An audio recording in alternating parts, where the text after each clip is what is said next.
கெட்டவங்களுக்கு உதாரணமா அல்லாஹ் காட்டுறான். ஒருத்தன் கெட்டவனுக்கு தலைவனா எடுத்துக்கொள்வதாக இருந்தால் இந்த ரெண்டு பொம்பளைங்க தாங்கிறான். நல்லவங்களுக்கு ரெண்டு பொம்பளை தான் அல்லாஹ் சொல்றான்.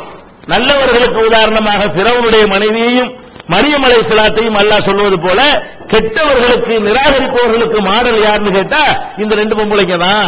ஏன் இவங்களுக்கு கிடைச்ச மாதிரியான வாய்ப்பு சான்ஸ் யாருக்கும் கிடைக்கல. அவ்வளவு பெரிய பாக்கியம். காணத்தா தஹத அபதைனி மின் இபாதினா சாலிஹைனி, சாலிஹான நல்லொழுக்கம் உள்ள இரண்டு நல்லடியார்களுக்கு ரெண்டு பேரும் மனைவியராக இருந்தார்கள். எவ்வளவு சான்ஸ்! ரெண்டு நபிமார்களுக்கு மனைவியா இருத்தல் என்பது எவ்வளவு பெரிய பாக்கியம். காணத்தாகுமா, அந்த ரெண்டு மனைவிமார்களும் ரெண்டு கணவன்மார்களுக்கு துரோகம் செய்தார்கள். பலம் யுகுனியா அன்ஹுமா மினல்லாஹி ஷையா, இந்த ரெண்டு நபிமார்களும் தங்கள் மனைவியரை காப்பாற்ற முடியவில்லை. ஃபகீலதுகுலன் நார மஅத்தாகிலீன், ரெண்டு பேரும் நரகத்திற்கு போங்கள் என்று சொல்லப்பட்டு விட்டது. அல்லாஹ் சொல்றான். இந்த ரெண்டு பேருக்கு நரகமா? இந்த ரெண்டு பேருக்கு 950 வருஷ காலம் ஒருத்தருக்கு மனைவியா வாழ்ந்தாங்களே, எத்தனை வருஷம் மனைவியா வாழ்ந்தாங்கன்னு தெரியல. ஒரு 900 வருஷமாவது வாழ்ந்திருப்பாங்க, ஒரு 800 வருஷமாவது வாழ்ந்திருப்பாங்க. எப்ப கல்யாணம் பண்ணாரு நமக்கு தெரியல. அவருக்கு பல 100 ஆண்டுகள் மனைவியாக வாழ்ந்தாங்களே, அந்த மனைவி நரகத்துக்கு போவதிலிருந்து கணவரால் தடுக்க முடியலன்னு என்ன அர்த்தம்? நேர்வழிக்கு வரலன்னு அர்த்தம். நேர்வழிக்கு வராட்டிதான் நரகத்துக்கு போவாங்க. லூத் நபி எவ்வளவு பிரச்சாரம் பண்ணியும் கூட அந்த மனைவி நேர்வழிக்கு வரலன்னு என்ன அர்த்தம்? நரகத்துக்கு போறாங்கன்னு என்ன அர்த்தம்? நேர்வழி காட்ட முடியல. அப்ப இந்த சம்பவங்கள் எல்லாம் எதுக்கு சொல்றான்? அப்ப நபிமார்களுடைய வரலாறுகளை நம்ம படிக்கும் பொழுது இது நம்ம உள்ளத்துல ஆழமா பதியணும். எந்த ஒரு மனுஷனும் தனக்கு எவ்வளவு நெருக்கமான ஆட்களாக இருந்தா கூட சொல்ல இயலுமே தவிர கொண்டு சேர்க்க இயலாது. யாரும் யாரையும் என்ன செஞ்சிட முடியாது, பக்குவப்படுத்திட முடியாது என்பதுதான் இந்த வரலாறு அல்லாஹ் நமக்கு சொல்லி காட்டுறான். அதே மாதிரி நபிமார்கள் ரொம்ப சிலாகித்து ரொம்ப உயர்வாக அல்லாஹ் சொல்லக்கூடியது இப்ராஹிம் நபிய. அவங்களை சிலாகித்து சொல்ற அளவுக்கு மற்ற நபிமார்கள் குர்ஆன்ல சிலாகித்து சொல்லப்படவே இல்லை. கலீலுல்லாஹ் இத்தஹல்லாஹு இப்ராஹிம கலீலா, இப்ராஹிம் தான் நமக்கு ஃப்ரெண்டுங்கறான் அல்லாஹ். மனுஷனை போய் அல்லாஹ் ஃப்ரெண்டுமானா? இவருக்கு மட்டும் அல்லாஹ் சொல்லியிருக்கான். இப்ராஹிம் நபியை பத்தி என்ன செய்யறான்? அவர்தான் எனக்கு தோழர், நண்பர். அப்ப அல்லாஹ்வுடைய நண்பர் கலீலுல்லாஹ் என்று, அல்லாஹ்வுடைய நண்பர் என்று சொல்லப்படக்கூடிய இப்ராஹிம் அலைஹிஸ்ஸலாத்து வஸலாம் அவர்களுக்கு என்ன ஏற்படுது? அவங்க தகப்பனாருக்கு போய் என்ன செய்யறாங்க? மார்க்கத்தை சொல்றாங்க. தகப்பனார் யாரு? அவர் சிலைகளை வணங்கக்கூடியவராக இருக்கிறார். அவர்கிட்ட போய் கேட்கிறாங்க, அத்தத்தஹிது அஸ்னாமன் ஆலிஹா இது கால இப்ராஹிம் லி அபீஹி, இப்ராஹிம் தன்னுடைய தந்தை இடத்திலே சொன்னார், அத்தத்தஹிது அஸ்னாமன் ஆலிஹா, இந்த கற்சிலைகளை நீங்கள் கடவுள் என்று நம்புகிறீர்களா? இது சரியா வருமா? நீங்க பேசினா பதில் தருமா? அது நடக்குமா? மறுமொழி தருமா? தேவையை பூர்த்தி செய்யுமா என்றெல்லாம் அடுக்கடுக்காக தகப்பனாற்ற கேட்கிறார். பலமுறை கேட்கிறார். எத்தனையோ மக்கள் அவங்க சொல்ல ஏற்றுக்கொண்டார்கள். தகப்பனார் ஏற்றுக்கல, கடைசி வரைக்கும் ஏற்றுக்கல. அவர் மரணிக்கிற காலம் வரைக்கும் என்ன செய்யல, அவர் ஏற்றுக்கொள்ளவே இல்லை என்று திருமறை குர்ஆன்ல சொல்லி காட்டுகிறது. ஒரு தடவை அறியாமையில் என்ன பண்ணிடுறாங்க, இப்ராஹிம் நபி கூட எல்லாம் தாள் ஏற்றுக்க மாட்டேங்கிறாரு, இருந்தாலும் பரவாயில்ல அவரை மன்னிச்சிரு என்று அல்லாஹ்விடத்துல தகப்பனுக்காக நினைச்சாங்க. இப்ராஹிம் நபி மன்னிப்பு கேட்டாங்க. அல்லாஹ் கண்டனம் பண்ணிட்டான். கண்டனம் பண்ண நினைச்சிட்டாங்க, எல்லாம் தெரியாம செஞ்சுட்டாங்க. மாகான இஸ்திக்பார் இப்ராஹிம் அலி அபீஹி இல்லா மௌஇதத்தின் வாதஹா இய்யாஹு ஃபலம்மா தபய்யன அன்னஹு அதுல்லில்லாஹி தபர்ரஅ மின்ஹு. இப்ராஹிம் தன்னுடைய தகப்பனாருக்காக பாவ மன்னிப்பு தேடியது அவர் அல்லாஹ்வுடைய எதிரி என்று அறியாத நிலையில, இவர் அல்லாஹ்வுடைய எதிரிதான் என்று எப்ப தெளிவாகி விட்டதோ தபர்ரஅ மின்ஹு, அதிலிருந்து அவர் விலகி கொண்டார். தகப்பனாருக்கு பாவ மன்னிப்பு கேட்பதிலிருந்து விலகி கொண்டார் நல்லா சொல்லி காட்டுறான். அப்ப யாருக்கு பாவ மன்னிப்பு கேட்கறதுக்கு நமக்கு தடை இருக்கிறது? நிராகரிப்பவர்களுக்கும் இணை கற்பிப்பவர்களுக்கும் பாவ மன்னிப்பு தேடக்கூடாது. அப்ப இப்ராஹிம் நபி தகப்பனாருக்கு பாவ மன்னிப்பு தேடுவதிலிருந்து விலகி கொண்டார் என்றால் அந்த தகப்பன் எப்படி இறந்திருக்கிறாரு? அல்லாஹ்வை மறுக்கக்கூடியவராக அல்லது அல்லாஹ்வுக்கு இணை கற்பிக்கக்கூடியவராக மரணித்திருக்கிறார். அப்ப இணை கற்பிக்கிற ஒரு பெரும்பாதியாக தகப்பனாரு மரணிக்கிறாரு. குறைஞ்சபட்சம் அதுல இருந்தாலும் திருத்தி வேற வேற தப்பு உள்ள ஒரு மனுஷனாவது மாற்ற முடிஞ்சா அவர் நிரந்தர நரகத்துக்கு ஒருவரா மாறுற. நிரந்தர நரகத்துல தள்ளக்கூடிய செயல்ல இருந்து கூட நபிமார்களால் தங்களுடைய தகப்பன்மார்களை கூட காப்பாற்ற முடியல. வாப்பாவை என்ன செய்ய முடியல, காப்பாற்ற முடியவில்லை. அதுக்குதான் இப்ராஹிம் நபியுடைய வரலாறு எல்லாம் குர்ஆன்ல சொல்லி காட்டுவது. எதுக்கு? இதெல்லாம் படிச்சுட்டு போறதுக்கு அல்ல. இதுல இருந்து நம்ம சிந்திக்கணும். ஏன் இப்ராஹிம் நபிக்கு தகப்பனாருக்கு தானே சொன்னாரு, நல்ல ஆள் தானே, அல்ல நண்பர் வேற சொல்றானே, நிறைய தியாகம் பண்ணிருக்காருங்கிறானே, அவர் கேட்டதெல்லாம் எல்லாம் கொடுத்திருக்கிறானே, அவருக்கு செஞ்ச அளவுக்கு யாருக்கு அருள் செய்யலையே, ஆனால் ஏன் தகப்பனாருக்கு நேர்வழி காட்ட முடியல? அப்ப அது அவங்க உள்ளது. அது அவனுடைய தனிப்பட்ட அதிகாரத்தில் வைத்திருக்கிறான் என்பதுதான் இதிலிருந்து தெரியக்கூடிய ஒரு பாடம். நபிகள் நாயகம் ஸல்லல்லாஹு அலைஹி வஸல்லம் அவங்கள கூட எடுத்துக்கிறீங்களேன், அவங்களுடைய வரலாறை எடுத்து பார்த்தால் கூட என்ன விளங்குகிறது? இதேதான். அவங்க தகப்பனார் யார்? நபிகள் நாயகம் ஸல்லல்லாஹு அலைஹி வஸல்லம் உடைய தகப்பனார் யாரு? அவங்க தாயார் யாரு? நபிகள் நாயகம் ஸல்லல்லாஹு அலைஹி வஸல்லம் அவங்க வாயினாலே இதை சொல்லி காட்டுறாங்க. என்ன சொல்லி காட்டுறாங்க? ஒரு வர்றார் நபிகள் நாயகம் ஸல்லல்லாஹு அலைஹி வஸல்லம் அவங்கள்ட்ட வந்து என் தகப்பன் இப்ப எங்க இருக்கிறாரு?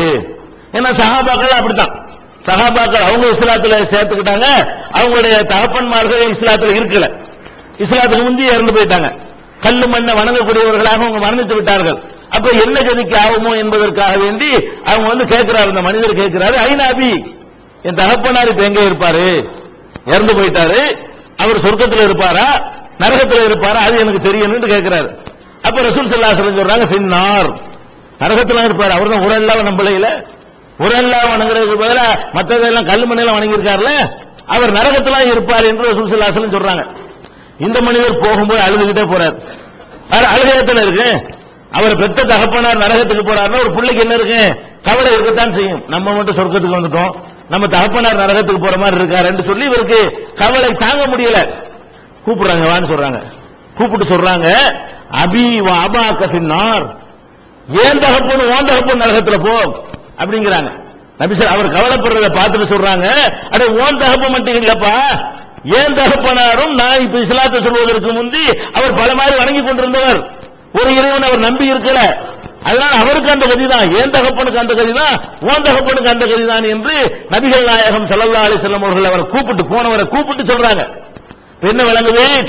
அப்ப ஒரு மனிதர் வந்து அவருக்கு அல்லாஹ்வை நிராகரிக்கிற ஒரு ஆளுக்கு பிறந்ததுனால நபிகள் நாயகம் ஸல்லல்லாஹு அலைஹி வஸல்லம் அவங்க கெட்டவங்கள ஆயிரல, அவங்க தகப்பனாரை கொண்டு சொர்க்கத்தில் சேர்க்கிற அளவுக்கு ஏதாவது செய்ய முடிஞ்சதான்னா அதுவும் முடியவில்லை. இதெல்லாம் உங்களுக்கு முந்தி நடந்ததுன்னு சொல்லிடலாம். கேட்டா இதெல்லாம் ரசூலுல்லாஹ் பிறக்கிறதுக்கு முந்தி உள்ளது, வாழும்போது ஏதாவது பண்ணிருக்கிறாங்களான்னு கேட்டா வாழும்போது பண்ண முடியல. நபிகள் நாயகம் ஸல்லல்லாஹு அலைஹி வஸல்லம் அவர்கள் அல்லாஹ்வுடைய தூதர் என்று வஹி வந்தவுடனே அல்லாஹ்விடமிருந்து வந்த முதல் கட்டளை என்ன? உலகத்துக்குலாம் சொல்லல. அல்லாஹ் உலகத்துக்கு சொல்றதை விட்டுட்டு ஃபர்ஸ்ட் உங்க குடும்பத்துக்கு சொல்லுங்க, வான்தீர் அஷீரத்தக்கல் அக்ரபீன், உங்களுடைய நெருங்கிய சொந்தக்காரங்களுக்கு எச்சரிக்கை பண்ணுங்க அல்லாஹ் சொல்றான். ஃபர்ஸ்ட் உத்தரவு உலகத்துக்கு சொல்ல வேண்டியதில்லை, முதல்ல உங்க சொந்தக்காரங்களை கூப்பிடுங்க. நபிகள் நாயகம் ஸல்லல்லாஹு அலைஹி வஸல்லம் அவர்கள் சொந்தக்காரங்களை எல்லாம் கூப்பிடுறாங்க. அவங்க ஃபேமிலி குறைஷி ஹாஷிமி குலம் பூரா அவங்க விருந்து கொடுத்து அழைக்கப்படுறாங்க. எல்லாம் வந்து உட்கார்ந்தாச்சு, சாப்பாடுலாம் போட்டு முடிச்சாச்சு. அப்ப நபிகள் நாயகம் ஸல்லல்லாஹு அலைஹி வஸல்லம் அவர்கள் எழுந்து அந்த மக்களுக்கு போதனை செய்யறாங்க. இந்த மாதிரி இந்த மலைக்கு பின்னாடி இருந்து ஒரு கூட்டம் உங்களை தாக்குவதற்காக வரப்போகிறது என்று நான் சொன்னால் நீங்க நம்புவீங்களா? உடனே எல்லாரும் சேர்ந்து சொன்னாங்க, அது எப்படி நம்பாம இருப்போம்? மாஜர்ரபனா அலைக்க இல்லா சிதுகா, நீங்க உண்மையை பேசினா நாங்க பார்த்திருக்கோம், ஒரு நாள் பொய் சொன்னது இல்லையே, நாங்க மலையில ஏறி போய் பார்த்து செக்அப் பண்ணிட்டு நம்புவோம் அவங்க சொல்லல, பார்க்கவங்களே நம்பிடுவோம்.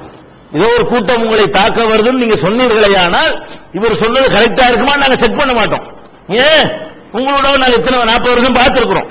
இந்த 40 வருஷ வாழ்க்கையில நீங்க பொய் சொல்லி நாங்க பார்த்ததில்லை, ஒரு பொய்யும் சொல்லாத காரணத்தினால நீங்கள் சொன்னால் நாங்கள் அப்படியே நம்புவோம். யார் சொல்றா? சொந்தக்காரங்க எல்லாரும் சொல்றாங்க. இரண்டாவது நபிகள் நாயகம் ஸல்லல்லாஹு அலைஹி வஸல்லம் அடுத்த கேள்வி கேட்கிறாங்க, நீங்கள் ஒரு இறைவனை ஏற்றுக்கொள்ள வேண்டும், அந்த ஒரு இறைவனை ஏற்றுக்கொள்ளவில்லையானால் மிகப்பெரிய வேதனை உங்களுக்கு வந்து கொண்டிருக்கிறது, அல்லாஹ்விடமிருந்து ஒரு பெரிய வேதனை நீங்கள் சந்திக்க வேண்டி இருக்கும். இதை சொன்ன உடனே யார் எதிர்த்தா? நபிகள் நாயகம் ஸல்லல்லாஹு அலைஹி வஸல்லம் உடைய பெரிய தகப்பனார் தான் எதிர்க்கிறார். அந்த பெரிய தகப்பனார் யாரு? நபிகள் நாயகம் ஸல்லல்லாஹு அலைஹி வஸல்லம் உடைய பாட்டனார் அரவணைப்புல அவங்க இருக்கிறாங்க. தகப்பனாரை பொறுத்த வரைக்கும் வயிற்றில் இருக்கும்போது அவர் இறந்து போயிட்டார். அதனால அப்துல் முத்தலிப் தான் நபிகள் நாயகம் ஸல்லல்லாஹு அலைஹி வஸல்லம் அவர்களை எடுத்து வளர்க்கிறார். வளர்த்துட்டு அவர் மரணிக்கிற நேரத்தில் யார் அந்த பிள்ளையை எடுக்கிறதுங்கிறதுல போட்டி போட்ட ஆளு யாரு? இந்த அபூ லஹப். நபிகள் நாயகம் ஸல்லல்லாஹு நான் தான் வளர்க்குவேன், எங்க வாப்பாவை என் தகப்பனாருடைய மரணத்திற்கு பிறகு என் தம்பி மகனை நான் தான் வளர்க்குவேன் என்று சொல்லி போட்டி போட்ட ஆளு யாரு? அபூ லஹப். இன்னும் சொல்ல போனால் நபிகள் நாயகம் ஸல்லல்லாஹு அலைஹி வஸல்லம் அவர்களை தோள்ல தூக்கி சுமந்து வளர்த்தவர் யாரு? அபூ லஹப். அது மாத்திரம் இல்ல, நபிகள் நாயகம் பிறந்து விட்டார்கள் என்கிற ஒரு செய்தியை அபூ லஹபிடத்துல வந்து அவருடைய அடிமை சுவைபாங்கிற ஒரு அம்மா வந்து சொல்றாங்க, உங்க தம்பி மனைவி பிள்ளை பெத்துட்டாங்க அப்படிங்கிற ஒரு செய்தியை சொல்றாங்க. இந்த செய்தியை சொன்னதுக்காக வேண்டி இந்த சந்தோஷத்துக்காக நான் உன்னை விடுதலை செய்யறேன். யார்? அந்த அடிமை பெண்ண. அடிமை பெண் வந்து இந்த சந்தோஷ செய்தியை சொன்னதுக்காக வேண்டி அப்ப நபிகள் நாயகத்தின் மீது எவ்வளவு அன்புன்னு பாத்தீங்களா? அவ்வளவு அன்பு வைத்திருந்தவர், தூக்கி வளர்த்தவர், தம்பிக்கு புள்ள பிறந்த செய்தியை கேட்டு தன்னுடைய அடிமை பெண்ணை விடுதலை செஞ்சவர், நான் தான் வளர்க்கிறேன் போட்டி போட்டவர். இந்த கொள்கையை சொன்னவன என்ன செஞ்சாரு? அதோட இதுக்குத்தான் கூப்பிட்டியா?